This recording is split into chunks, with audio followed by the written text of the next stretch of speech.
तुलसी की, ठीक है, माइको को नजदीक लाना होगा तो हो जाएगा। आज बाबा तुलसी की, गोस्वामी तुलसीदास जी की 529वीं जन्म जयंती के अवसर पर उनको पुष्पमाला अर्पण कर उनकी जन्म जयंती मनाने के लिए पधारे हुए मैं सभी मीडिया कर्मियों का, बंधुओं का हृदय से अभिनंदन करता हूँ, स्वागत करता हूँ, धन्यवाद देता हूँ। आज सालों से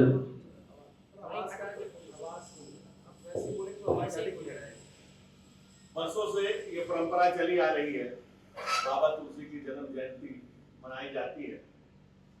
कहते हैं ना कि सूर सूर तुलसी शशि गुरजन के सब दास, आपके कभी घर दोस्त जहाँ तहाँ इस तुलसी, बाबा तुलसी वो शशि है, वो विराट स्वरूप है जिनकी कीर्तियों का लार्जर देन लाइफ, जितनी कीर्तियां उन्होंने अर्जित की, सनातन संस्कृति को, सनातन समाज को जिस तरह से जीवन किया, प्राणवंत किया, भारतीय मूल्यों को स्थापित किया, और वैसी परिस्थिति में स्थापित किया जब तलवार के बल से तलवार पूरी दुनिया को हावी था, मुगल राजाओं की तलवारें हावी थी, तब विचार की धार और विचार का बल देने वाले बाबा तुलसी ने समाज को संगठित किया, सुरक्षित किया, खड़ा किया, और ये बताया कि हम चाकर रघुवीर के पटोरी को दरबार, तुलसी अवता मलियन रखे मन सरदार, राम को राजा के रूप में स्थापित करने का और राम को घर घर पे पहुंचाने का जो श्रेय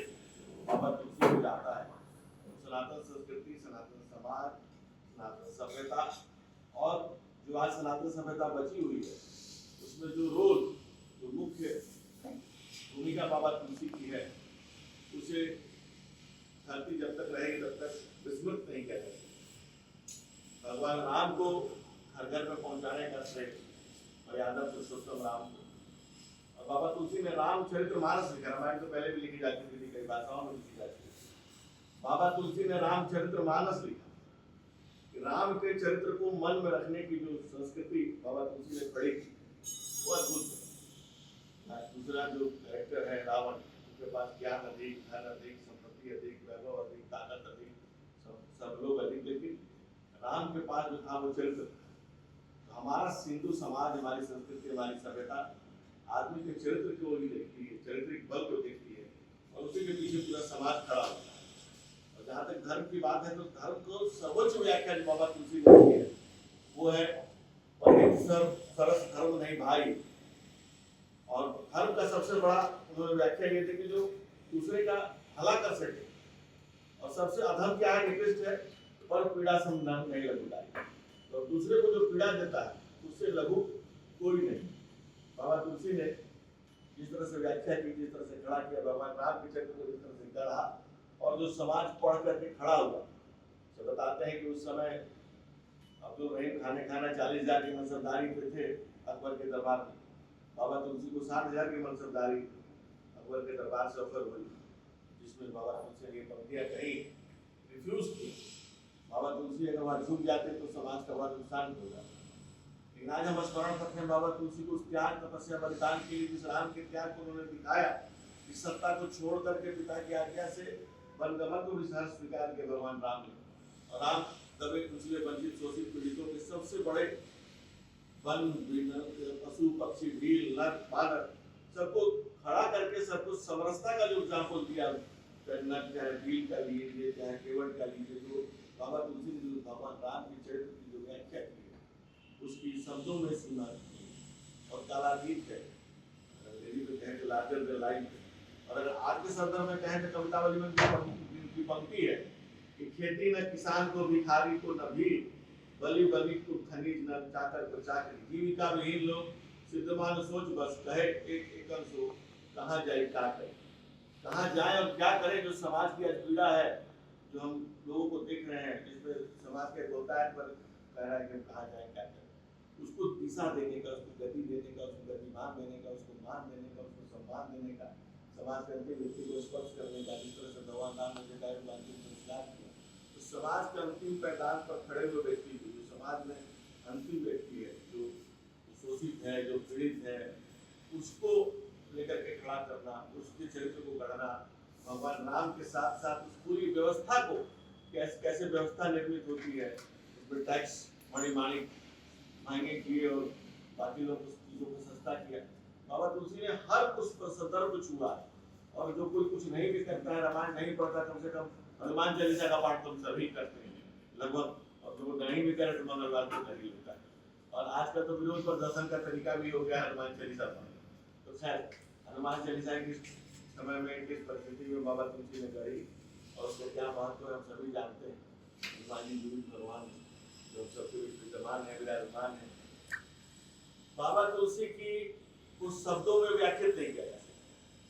बाबा तुलसी ज्ञान के वो सागर हैं, अभिव्यक्ति का वो अथाह सागर है, वो गगनाकार है, वो गगन के उस समान है, जिसमें हम ये कह सकते हैं कि हमारी दृष्टि में ऐसे दिखे बाबा तुलसी को हम इतना समझ पाए। जैसे हम सागर में जाए तो हम पूरे सागर को समाहित नहीं कर सकते, लेकिन हम कह सकते हैं कि हाँ हम इतना महसूस कर पाए। आकाश को हम आलिंगन देने का प्रयास करें तो आकाश हमारे आलिंगन में नहीं समाहित हो सकता है, लेकिन हम कह सकते हैं कि हाँ हमने ऐसा देखा, हाँ हमने ऐसा जाना, हम इतना समझ पाए। हम बाबा तुलसी को विनय पत्रिका पढ़ के इतना जान पाए, हम हनुमान चालीसा से बाबा तुलसी के यहाँ तक करीब जा पाए। हम तुलसी के कितना करीब जाएंगे उतना भगवान राम के करीब जाएंगे, उतनी सभ्यता, उतनी संस्कृति, उतनी हिंदू सभ्यता, उतनी विरासत के करीब समीप अपने आप को पाएंगे, उतनी संस्कृति को बचा पाएंगे, उतनी संस्कृति को उन्नत कर पाएंगे। हम अपने परिवार, आज का सबसे बड़ा समस्या क्या, परिवारों में टूटते हुए परिवार, बिखरती हुई जिंदगी, एकाकीपन, लोनलीनेस और सॉलिट्यूड, इस तरह की स्थितियां परिस्थितियां समाज में निर्मित हो रही है। अब भगवान राम से ज्यादा पीड़ा देखिए, उनकी पीड़ा के व्याख्या देखिए, एक आम मानव की तरह उनके किस तरह से समाज को खड़ा करने का प्रयास करते हैं, किस तरह से समाज को गढ़ने का प्रयास करते हैं, उसको बाबा ने जिस तरह से व्याख्यात किया। और सबसे बड़ी बात जो हम लोग कहते थे कि भाई हमने, हमारी संस्कृति ने कभी किसी पर हमला नहीं, भगवान राम किसकिंदा का राज पाते हैं तो सुग्रीव को दे देते हैं, लो भाई तुम्हारा। हमें किसी की चीजों का कोई लस्ट नहीं, किसी का कोई मोह नहीं। लंका का विजय करते हैं और लक्ष्मण कहते हैं कि चलिए भैया देख लीजिए, कहते हैं कि ना अपनी स्वर्णमय लंका न में लक्ष्मण रोजते, जननी जन्मभूमि स्वर्गादपि गए। जननी जन्मभूमि स्वर्ग से बढ़कर है, उसके लिए सोने की लंका भी कुछ नहीं है। ये अगर आज का भाव आज के हमारे युवा पीढ़ी में आ जाए तो भारत होने की चिड़िया, विश्व गुरु, विश्व मित्र, सब चाहे हम जो जले, लेकिन हम पहली पंक्ति में दुनिया में खड़े हो सकते हैं। तो बाबा तुलसी को हम, जो मैं समझ पा रहा हूँ, जितनी मेरी छोटी समझ है, हमारे सामने सारे पत्रकार मित्र बैठे हुए हैं जो अत्यंत ही ज्ञानी गुणी और दिन भर कुछ नहीं तो ज्ञानी लोगों से मिलकर जरूर करते हैं, तो एक से एक बड़े ज्ञानियों से आपका वास्ता रहता है। तो जितना मैं तुलसी बाबा को समझ पाता हूँ उतना ही समझ पाता हूँ कि जितना हम खोजेंगे, जितना जानेंगे, जितना पढ़ेंगे, जितना उस गगन आकाश व्यक्तित्व की तरफ हाथ बढ़ाएंगे, कुछ न कुछ हमें मिलता जाएगा। जो ज्ञान के सागर हैं वो गिरेगी खान है, जिससे जब भी हम हाथ लगाएंगे, जब भी उधर जाना चाहेंगे, कुछ न कुछ पाएंगे। और इसको लेकर के मैं अपने मंच पर बैठे हुए अपने साथ सखा लोग को, मित्रों को और परिवार के बड़े लोगों को धन्यवाद देता हूँ। आदरणीय सभी सभा के राष्ट्रीय अध्यक्ष सच्चिदानंद गिरी जी के बगल में धोले पहलवान जी, मेरे भाई ध्रुव नारायण पर्वत जी, हीरानंद गिरी जी, डोलीलाल गोस्वामी जी, विवेक गिरी जी और मुन्ना पहलवान जी। जब हनुमान जी की बात हो रही है तो पहलवान जी की चर्चा हो जाएगी। तो इस सब लोगों ने मिलकर के तय किया है कि अगले रविवार को 23 तारीख को बड़ी विशाल झांकी निकलेगी, शोभा यात्रा निकलेगी।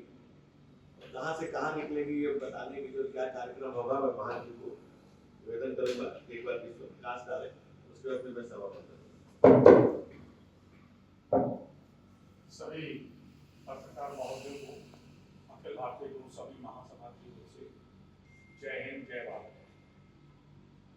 गोस्वामी तुलसीदास जी के बारे में अभी हमारे डॉक्टर धनंजय जी ने बहुत कुछ बताया।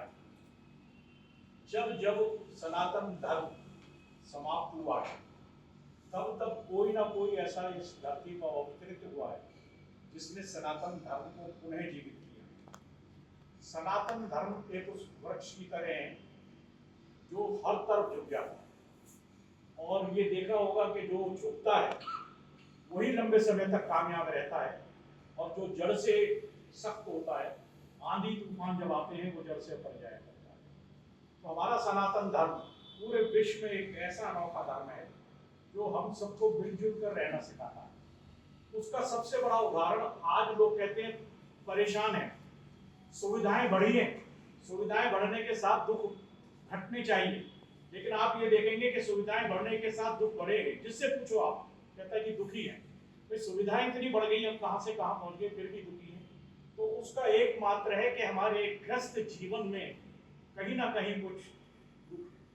अगर इसको मिटाना चाहते हैं तो एक ही व्यक्तित्व हमारे निगाह में आता है, गोस्वामी तुलसीदास, जिसने रामचरितमानस को ऐसा रचा है। मैं समझता हूं रामचरितमानस जैसा ग्रंथ दुनिया में ग्रस्त जीवन के लिए कोई ग्रंथ नहीं हो सकता। रामचरितमानस आपको सिखाती है कि भाई भाई का संबंध कैसा होना चाहिए। रामचरितमानस आपको सिखाती है पिता और पुत्र का संबंध कैसा होना चाहिए। रामचरितमानस हमको सिखाती है कि माँ और पुत्र का संबंध कैसा हो। रामचरितमानस हमको बताती है कि स्वामी और सेवक का संबंध कैसा हो, राम और हनुमान। रामायण यहां तक आपको सिखाती है कि आप गहन अध्ययन करें कि आपका दुश्मन के साथ संबंध कैसा हो। जिस रावण को मारा, जिससे वैर था, उसी के पास अपने छोटे भ्राता लक्ष्मण को भेजा कि जाओ, दुनिया से बहुत बड़ा ज्ञानी जा रहा है, कुछ ज्ञान ले। तो रामायण एक ऐसा मूल्य है आज के समय में हमारे ग्रस्त जीवन के लिए। अगर घर घर पहले रामायण होती थी, बच्चों को लोग पढ़ाया करते थे, उससे उनको ज्ञान मिला करता था, तो ग्रस्त जीवन हमारे सुखी थे। आज घर में रामायण जरूर मिल जाएगी, लेकिन उसको कितना पढ़ा जाता है, कितना बच्चों को पढ़ाया जाता है। अगर आज उसे हम पढ़ाने लगे तो मैं दावे से कहता हूँ कि ये जो हम रोज अखबारों में पढ़ते हैं कि आज ये व्यभिचार हुआ, ये व्यभिचार हुआ, हमेशा जो सत्संग करेगा, जो ज्ञान हासिल करेगा, उससे जो है ना पाप कोसों दूर रहेगा। तो ये हमको पुनः करना चाहिए, और यही सोचकर अखिल भारतीय गोस्वामी महासभा ने हमारे डॉक्टर धनंजय गिरि जी से विचार विमर्श करके निर्णय लिया कि हमें एक बार 30 साल पहले हमने दिल्ली के अंदर बहुत बड़ी गोस्वामी तुलसीदास जी पंचशती थी, हमने बनाई थी। परेड मैदान से, लाल किला से शुरू हुआ था जुलूस, और शोभा यात्रा रामलीला मैदान पे समाप्त हुई थी। उन दिनों चैनल नहीं होते थे, एक दूरदर्शन चैनल होता था, उस पर इसका प्रसारण हुआ, और इतना बड़ा जुलूस था कि नई सड़क पे हमारी पहली झांकी थी और आखिरी झांकी परेड मैदान पे। 30 साल हो गए जब देखा कि भाई व्यभिचार और बढ़ रहे हैं, तो हमने ये निर्णय किया कि क्यों ना हम हर साल गोस्वामी तुलसीदास जी की जयंती मनाएं, और उनकी रामायण घर घर है, हम लोगों में ये प्रचार करें कि घर में अपने बच्चों को रामायण जरूर पढ़ाइए। लोग कहते हैं भगवान कहाँ है, किसने देखा है। मैं आपको एक उदाहरण देता हूँ, सबके सामने है भगवान, लेकिन हम लोग देख नहीं पाते। आप एक पौधा लगाइए छोटा सा, वो पौधा टेढ़ा होने लगता है, हम क्या करते हैं, एक उस पर खपच्ची लगाते हैं, तार बांधते हैं उसको सीधा करने के लिए, इसलिए कि हमें मालूम है ये अभी सीधा होगा। अगर ये पेड़ बन गया और शाखा टेढ़ी हो गई, फिर उसे सीधा नहीं कर सकते। पौधे को ही सीधा कर सकते हैं। क्या कभी ये सोचा कि जिस बच्चे को हमने जन्म दिया है वो क्या संस्कार दे रहा है?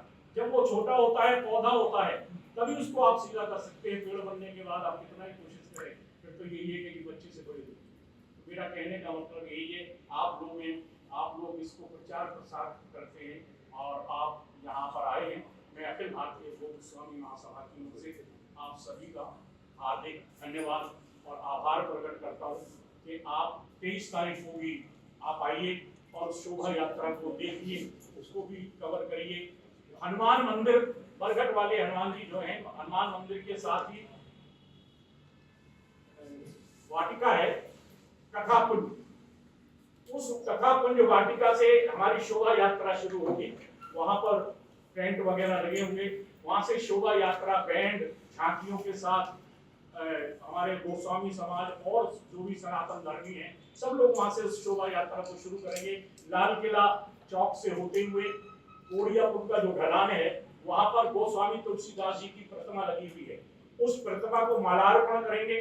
मालार्पण करने के बाद वापस कथापुंज पार्क आएंगे और वहां पर भंडारा होगा सभी के लिए, जो भी शोभा यात्रा में शामिल होंगे और जो भी होंगे सबके लिए भंडारा होगा। ये कार्यक्रम हमारा 23 अगस्त रविवार को प्रातः 9 बजे से और दोपहर लगभग 2 बजे तक का ये कार्यक्रम है। मैं लगभग हमारे हिसाब से 1500 से 2000 के बीच में और उसमें बाहर से, अभी मैं यहाँ बैठा था तभी फोन आ रहे थे मैनपुरी से, नेपाल तक से मतलब लोग आ रहे हैं, क्योंकि ये जो तुलसीदास जी जयंती है, घर घर रामायण है, आज इसकी बहुत जरूरत है। तो मुझे बड़ी खुशी हुई जब बाहर से फोन आते हैं कि काफी स्टेट से और स्टेट से बाहर से भी लोग आ रहे हैं, वहां पर पधारेंगे। और आप सबसे भी मेरा निवेदन है अपने महासभा की ओर से कि आप भी वहां पर आए, पधारें, आपका स्वागत है, आपका हार्दिक धन्यवाद। चलिए मित्रों, जिस तरह से भगत जी ने आपको सारी कार्यक्रम बता दिया कि मरघट वाले हनुमान जी से लेकर के शोभा यात्रा शुरू होगी, बाबा तुलसी को माल्यार्पण करेंगे और उसके बाद फिर वापस आकर के वहाँ पर कार्यक्रम को समापन किया जाएगा और बाबा तुलसी के नाम से जो भंडारा लगेगा उसका प्रसाद वितरण किया जाएगा। धर्म और संस्कृति को बचाने में बाबा तुलसी के योगदान को स्मरण करने के लिए और हृदय से उनके प्रति अपने आभार को व्यक्त करने के लिए हम लोग इस कार्यक्रम का आयोजन कर रहे हैं और इसमें संख्या काफी आने की संभावनाएं हैं। 2000 लोगों का एक्सपेक्टेशन है, परमिशन मिला है और भी जो लोग आए। अब हमारे मीडिया के सहयोग की वजह से मीडिया ने दूरियां मिटा दी हैं, अब वर्चुअली को बहुत दूर नहीं रह गए। अब आपके सहयोग से ये चीजें और दूर तक फैलेंगी। जैसे बाबा तुलसी की जो रामायण है उसमें राजभवन है तो वन भी है, राजा है तो विचार भी है, ऋषि है तो वनवासी भी है, युद्ध है तो करुणा भी है, दर्शन है तो लोगों की सहजता भी। और उस वर्सेटाइल चीज को, उस व्यक्तित्व को बाबा सनातनी समाज को बचाने में और हिंदू संस्कृति की रक्षा में बाबा तुलसी का जो योगदान है उसको शब्दों में व्याख्या नहीं किया जा सकता। ये कहा जा सकता है कि उनके प्रति स्नेह, श्रद्धा और आभार व्यक्त करने में हम जो गिलहरी योगदान अपना समाज के लिए कर पाए वो हम करने का प्रयास करेंगे और आपसे भी प्रार्थना करेंगे कि आपके हाथ में जो संचार तंत्र की ताकत है इससे आप जहाँ तक बात को फैला सकें, बाबा तुलसी को घर घर पहुँचे। आपके माध्यम से अब तो घर घर से ज़्यादा मोबाइल पहुँचने की बात, अब तो रील्स पे पहुँचने की बात है, अब तो सैटेलाइट के माध्यम से जन तक पहुँचने की बात है। मैं आपके प्रति आभार व्यक्त करता हूँ, कृतज्ञता व्यक्त करता हूँ और प्रार्थना करता हूँ, निवेदन करता हूँ कि 23 तारीख को रविवार को झांकी का में अगर आप पधारे तो हम अनुग्रहित होंगे, आभारी होंगे और हृदय से धन्यवाद। आप सब ने अपना बहुमूल्य समय दिया, इसके लिए मैं आपके हृदय से आभार व्यक्त करता हूँ। गोस्वामी समाज को भी आभार व्यक्त करता हूँ और समाज को भी आभार व्यक्त करता हूँ कि उन्होंने संचालन समिति के लिए मुझे अध्यक्ष के रूप में नामित किया और निवेदन किया कि मैं इसको आगे बढ़ाऊं। तो बाबा तुलसी के लिए जितना मैं कर सकता हूँ तो तुलसी दल के समान ही मेरा रोल है। आप लोगों से भी प्रार्थना है कि इसको जितना सहयोग कर पाए। देश विदेश की ताज़ा तरीन खबरों से अपडेट रहने के लिए आप हमारे चैनल को ज़रूर सब्सक्राइब करें और साथ ही बेल आइकन को भी ज़रूर दबाएं ताकि सभी खबरों से आप और आपके जानने वाले रह सके अपडेट।